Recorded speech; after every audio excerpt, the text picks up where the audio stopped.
Today we are building back in bus heater system that came with the bus, the one that runs off the motor. So what we're doing here is we are building a pedestal for the heater, and that's it right there.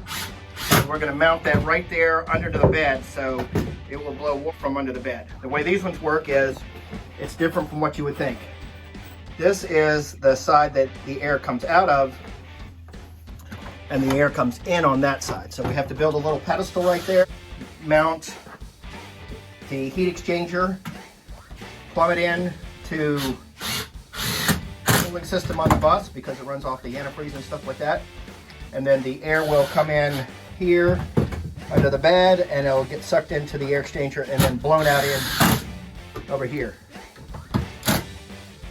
This is the back of the bus, and this is where the heater hoses come in from the motor. There's two, there's one on the top, there's one on the bottom. I'm gonna use the shop vac and have the shop vac positioned down there when I disconnect the heater hoses, just in case there's some antifreeze that wants to leak out. I'll be able to suck it up before it goes into the subfloor. And then I'm gonna take that top heater hose, run it right through this cavity, and run it into the heat exchanger will be right where my foot is. We had to come out in the engine compartment of the bus and disconnect the line at the top, so we didn't flood the bus with antifreeze, because the radiator on the other side of the motor over here is a little bit high, and when we started to remove the hose on the inside of the bus, we got some antifreeze leaking in. We were ready. We had the shop vac and duct tape because we're men of men, and that's what men do.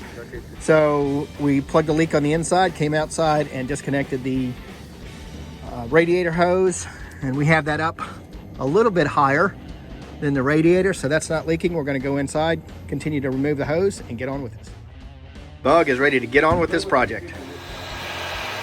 Here we are heating the fitting, and we are going to twist the fitting around so that it fits better. Fewer corners, fewer kinks. Okay, Todd's got the pedestal mounted, so the air is going to come in here, circulate around, go through the air exchanger there, and then blow out into the cavity, the living cavity. We weren't happy with the hoses and the fittings the way they were pointed, so we ended up taking them all off. We put on all new hoses here and the old fittings on there, and everything looks great.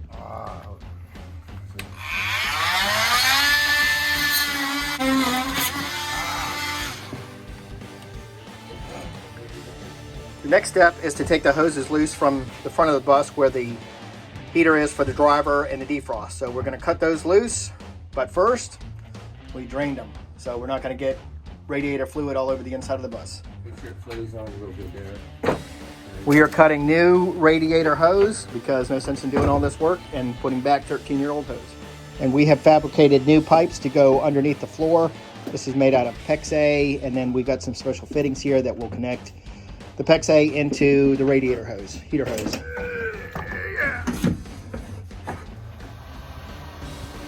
What Thomas is doing here is we are getting rid of the old lettering off the bus. So take the heat gun, heat it up just enough, not too much, not too little. And the vinyl letters get a little bit on the tacky side, and then he takes the 501 tool and peels it on off. He'll take care of the whole bus this way. Doing that and the reflective tape.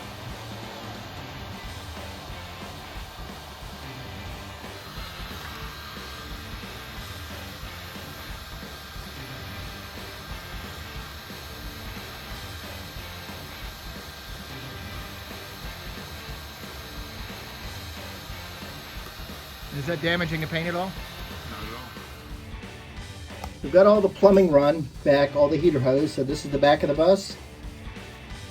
Comes up, loops around, goes into the top of the first heater core.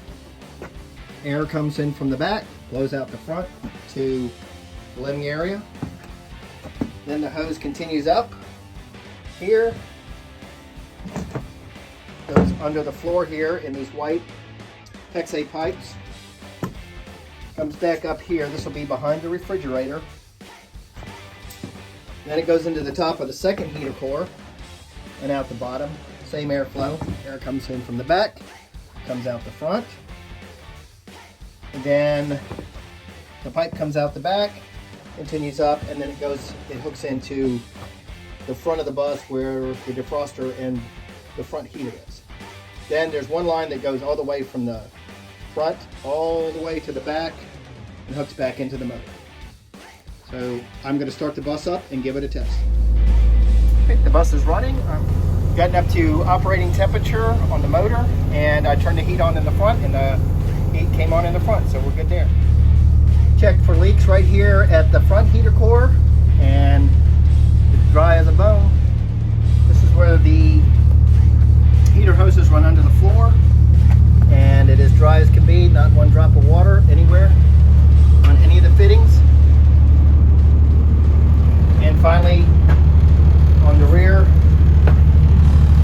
heat exchanger, we're in good shape here too, no leaks at all. Lastly,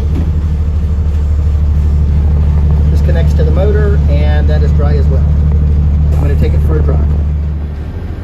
Driving for a couple miles, we pulled over, and we're just going to check things out, make sure everything is fine, no leakage.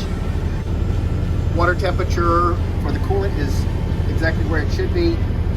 We did have to evacuate some of the antifreeze out of the system when we took the heater boxes out originally.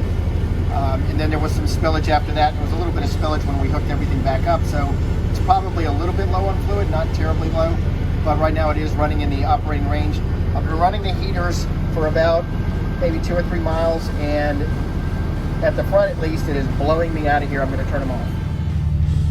I've checked the fittings right here where they go into the front of the bus, and there's no leaks at all. They are hot, but they're not wet.